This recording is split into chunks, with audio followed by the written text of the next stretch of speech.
Welcome to Shadow Below.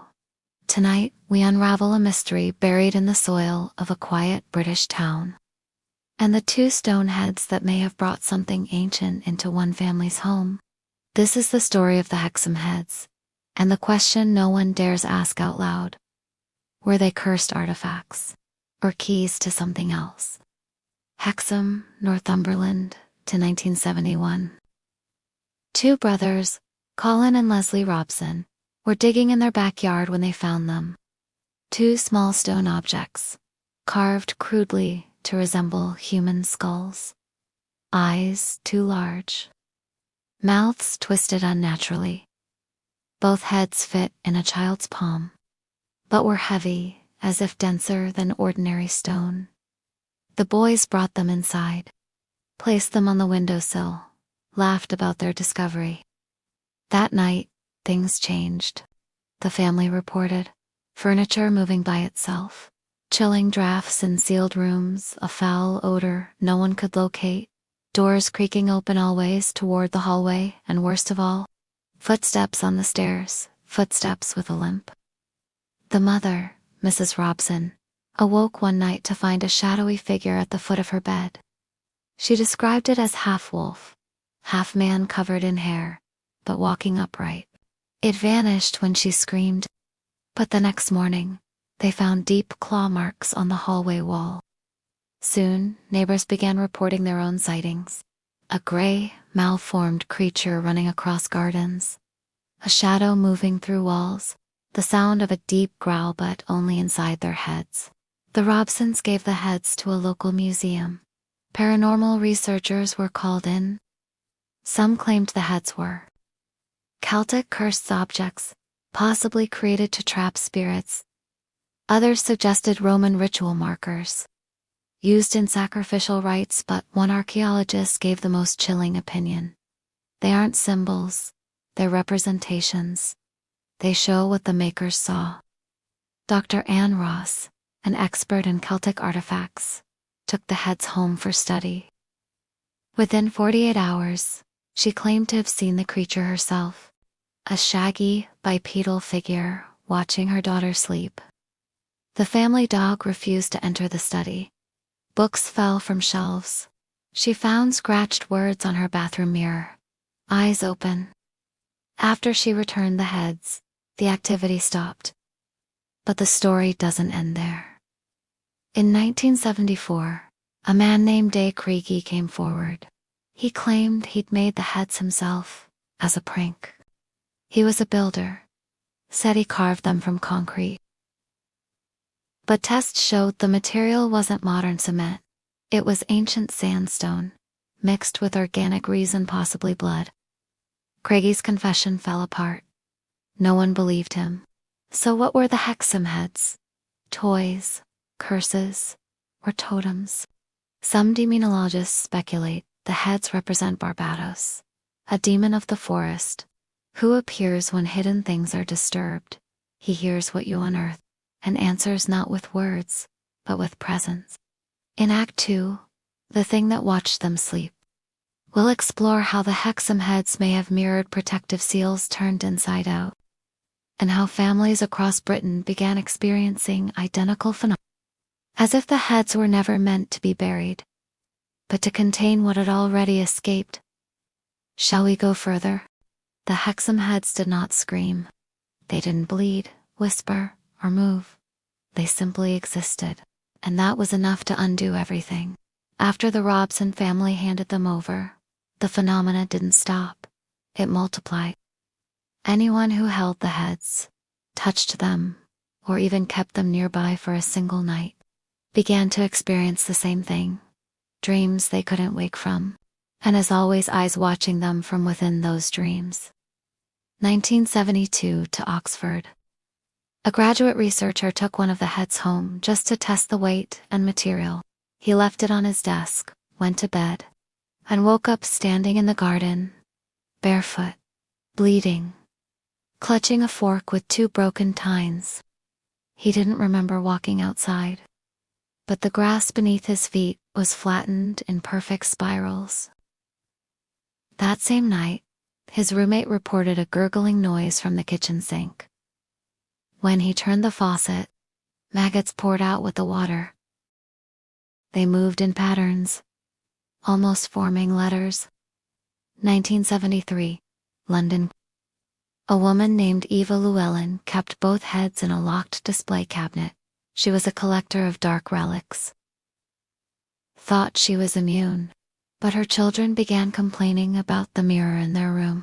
They said it didn't show their faces anymore. It showed a man with no lips, standing behind them, mouth open, eyes absent, and in his hand, a leash. The children started sleepwalking. One night, Eva found her 8-year-old son standing in front of the cabinet, whispering he has no name, so I gave him mine. The next morning, the heads were turned. Facing the wall, no one had touched the glass. Researchers who analyzed the carvings noted something chilling. The markings weren't just decorative. They were mirror-versed Celtic binding glyphs, but altered, twisted inward, as if not to seal something away, but to trap the attention of whoever saw them. In demonology, Barbatos is rarely invoked directly. He doesn't offer riches or love. He offers guidance, but only in places that were never meant to be walked. And only to those who do one thing: dig, not just into the ground, into memory, into their own minds. Let's talk about dream recurrence. Almost every subject exposed to the heads described the same dream.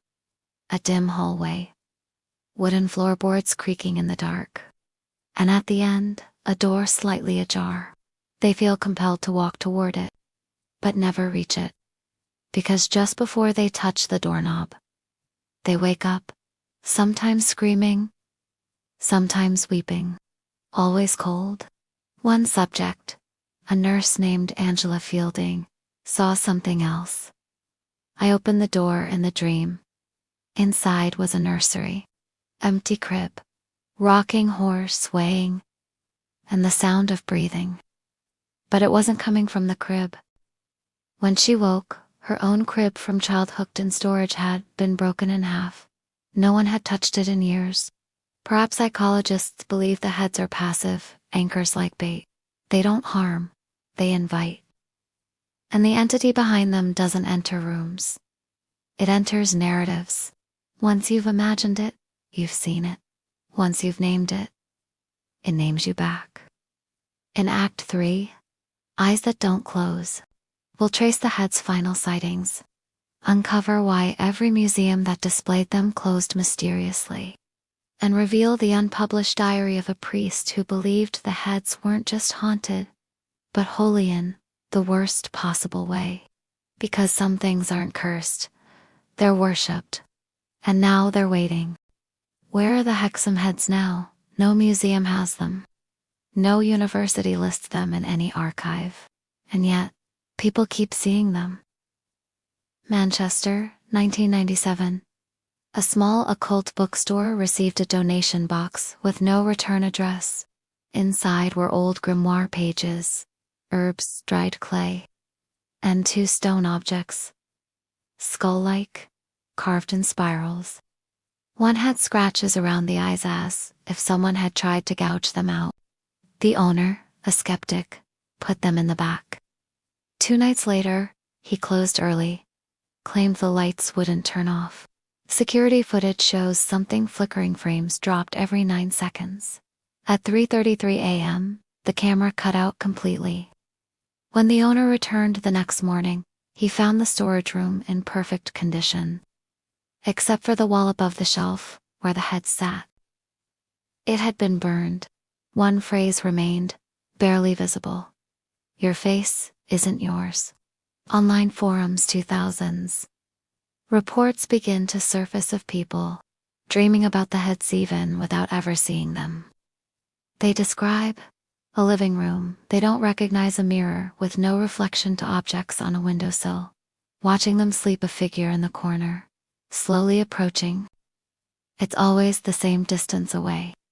But I wake up sweating, like it was already touching me. A lost museum record, -2003. One curator, anonymously interviewed, claimed the heads were removed by request.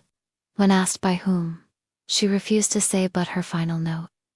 They don't want containment. They want eyes.